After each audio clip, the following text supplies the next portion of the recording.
What's up, love gang? It's the girl Shana Love, and I'm back at it again with another video. In today's video, I'm going to show you guys how to make a lace frontal wig, how to pluck it, and then how to install it using hair from my company at Top Notch Luxury Beauty.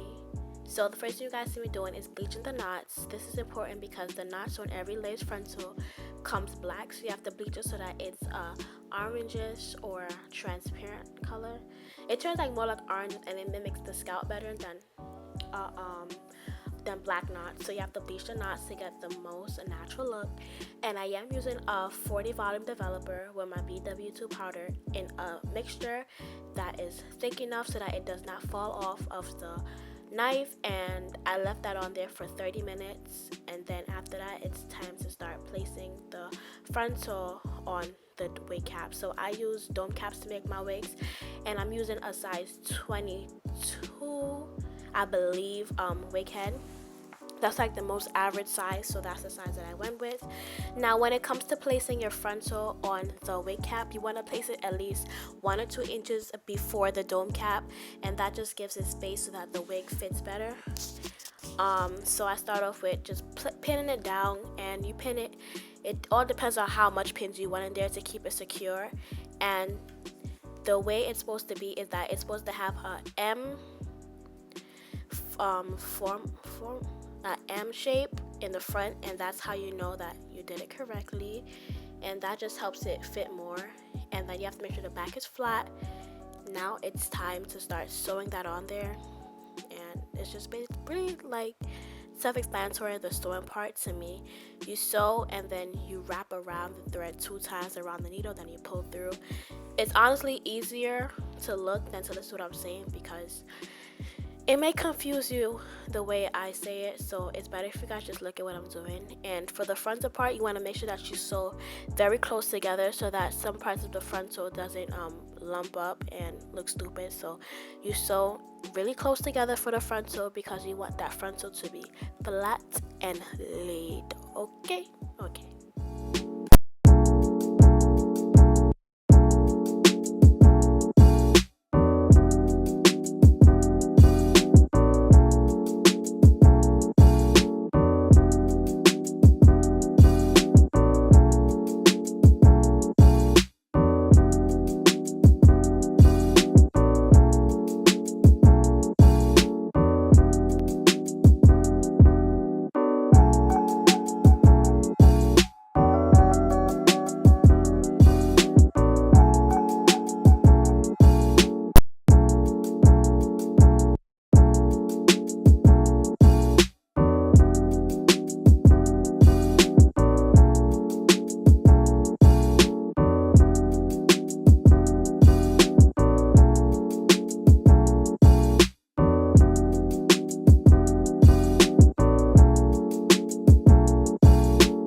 bundles of 28, 26, and 24, all straight bundles.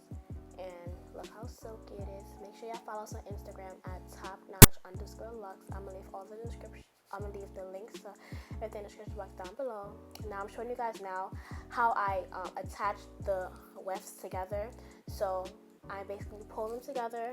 I get my thread, push it through both of them, and that's how I just get it together so that it's easier before I just place it and it's not already attached. If you understand what I mean. I hope that what I say helps you guys, because I feel like sometimes when I'm talking I don't make sense, but I hope it makes sense.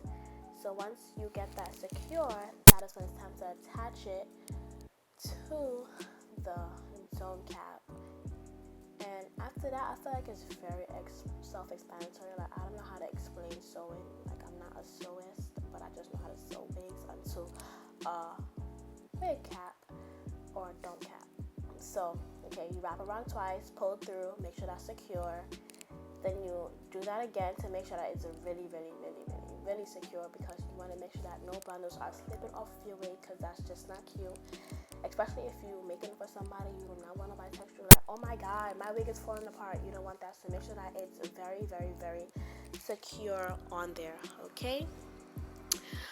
You also want to make sure that you're sewing close together too for the bundles. But honestly, I don't sew that close together, because it's like once it's secure on there, it's secure on there.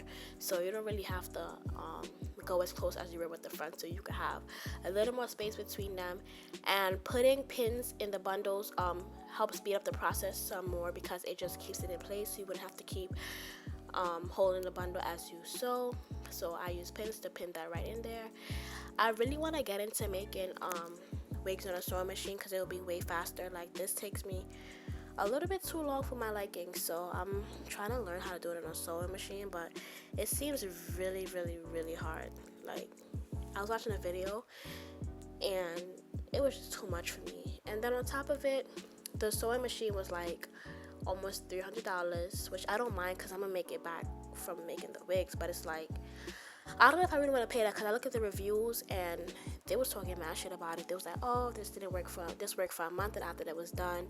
So I don't know, but maybe I'll buy one and try to start making my wigs on a sewing machine. If I do, when I get the hang of it, I'll make a YouTube video and show y'all, put y'all on, because that is going to be way faster. Like, this takes me like 2 hours. Yeah, like 2 hours or maybe an hour. It just depends on how fast I'm working and like the day it is. Because honestly, when I'm making wigs, I like to stop, eat, start back, stop, lay down, start back, watch a little bit of TV, then I start back. So it's like I never do it straight through. But okay, so now I'm gonna show you guys how I flip over. So to flip over, I sew all the way to the end, and then what I like to do is I like to flip it over before I start sewing, and then I pin it all up. So pinning it up now. I'm gonna tell you what I do after that.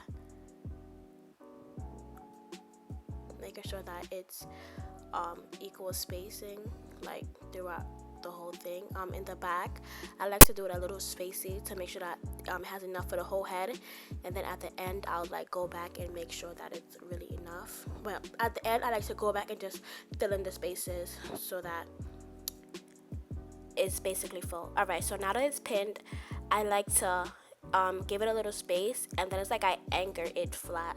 So I left a little space, and then like a little, like a half of inch into the bundle, that's where I sew. So it's like a kind of anchor method or whatever, so that it holds it flat or pulls it flat or whatever the case is. Now I'm just sewing again, very self-explanatory. By the way, I am double wefting if you didn't realize. So double weft, sew that back. It's just like the most repetitive thing ever. So one thing I do is, like, for these parts, I don't like wrap it around the needle twice. I just wrap it around the needle once, but like on the edges I like to wrap it around twice to make sure that those parts are like really secure. So make sure that those parts aren't going anywhere.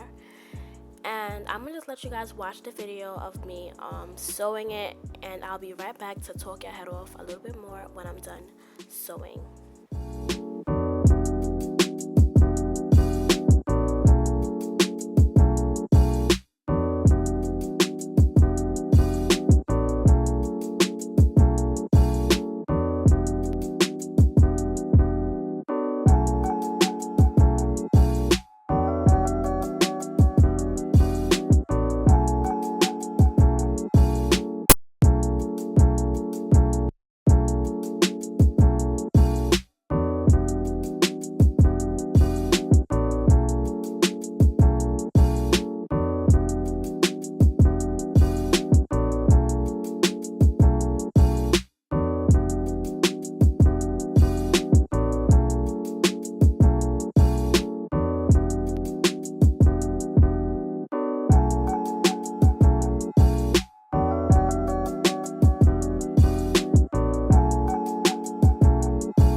Okay, so now that we're done, I'm about to recap that I like to go back and fill in. That's what you guys see me doing right now.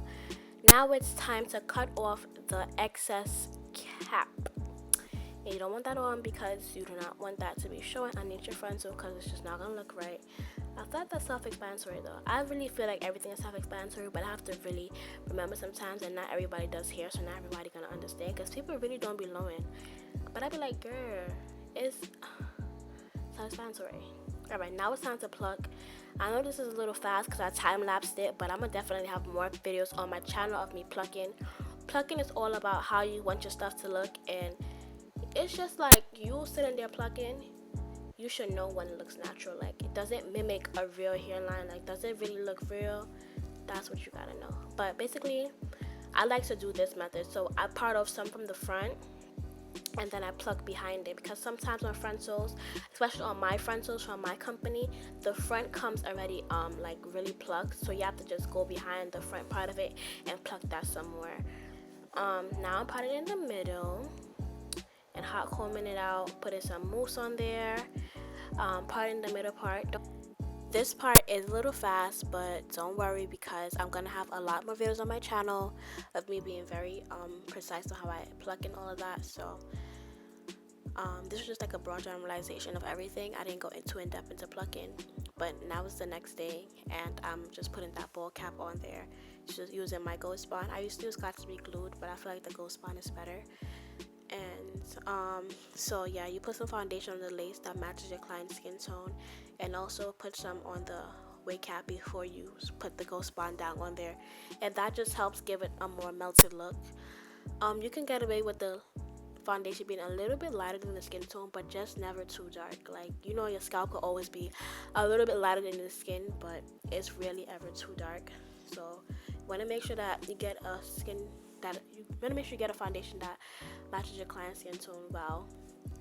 So right now I'm just cutting that excess cap off. You want to get as close to the skin as possible without cutting your client. I'm not gonna lie, my clients be flinching sometimes, but I just cut to get really close. But be very careful with this part, because you can't actually cut someone with this, and it's not okay. So now I put it on the head. I like to make sure that I put it in the middle, so I don't have to part it over. Like, I make sure that I get it in the middle, and I'll be so mad when I don't. But yeah, that just creates less time, and I'm gluing down using Ghost Bond. This part's a little fast, but I'm just putting that glue down.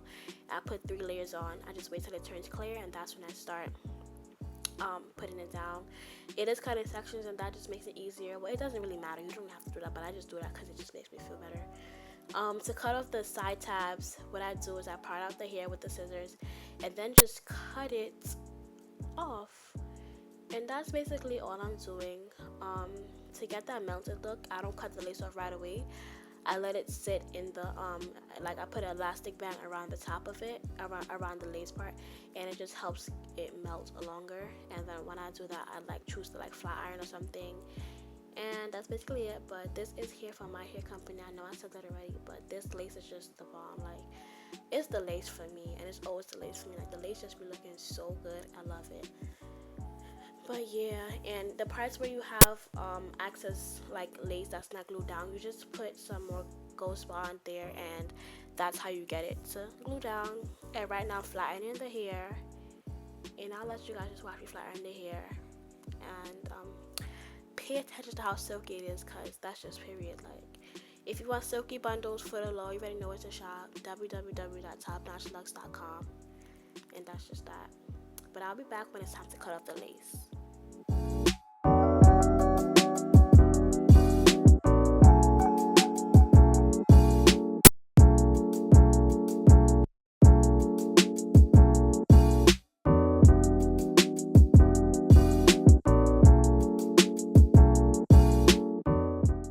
Ooh, child, it's really the stomach for me, but so to cut my lace off, I do use a razor, and this just gets the most jagged lines. Like, this is one thing you do not want to cut straight, is the lace. You make sure you want to cut it all sorts of crooked and just jagged, because that just helps give it a more melted look. And I do use a razor because it just gives it like the best look to me, and it's faster than the scissors than to sit and do zigzag parts. So I just cut straight across with the razor, and I get as close to the scalp as possible, because it just doesn't look good when you have excess lace on the skin. Like, the less lace on the skin, the better, because when you have more lace, it's like more visible. No matter what kind of lace it is, it's going to be visible. So you want to make sure that you cut off as much lace as you can, and that just gives it the best look. So when I'm done cutting off the lace, I'm going to be doing some baby hairs. And I didn't get to record the whole thing because my phone ended up running out of storage, and that's like the most annoying thing in life, when you're recording, your phone runs out of storage. And to do baby hairs, I do use Got to Be Glued, and I'll be trying to use the mousse, but it just don't work it for me. Like, my lace always lifts. No matter what I do, my lace is gonna lift. Like, it always lifts when I'm using mousse. So yeah, I'm trying to get some natural baby hair. So the shorter you cut it, the more natural it's gonna look. So I tend to cut mine really short. It just depends on what exactly the client wants. And sometimes if they don't know, I just do baby hairs that I think will look best on them. So that's what I was doing, and this is the ending product. Thank you guys so much for watching. See you guys in my next video. I hope it was really useful for you guys. And don't forget to shop at Top Notch Lux. Follow us on Instagram at topnotch_lux. It's gonna be right on the screen. And don't forget to shop at www.topnotchlux. And that's it. See you guys in my next video.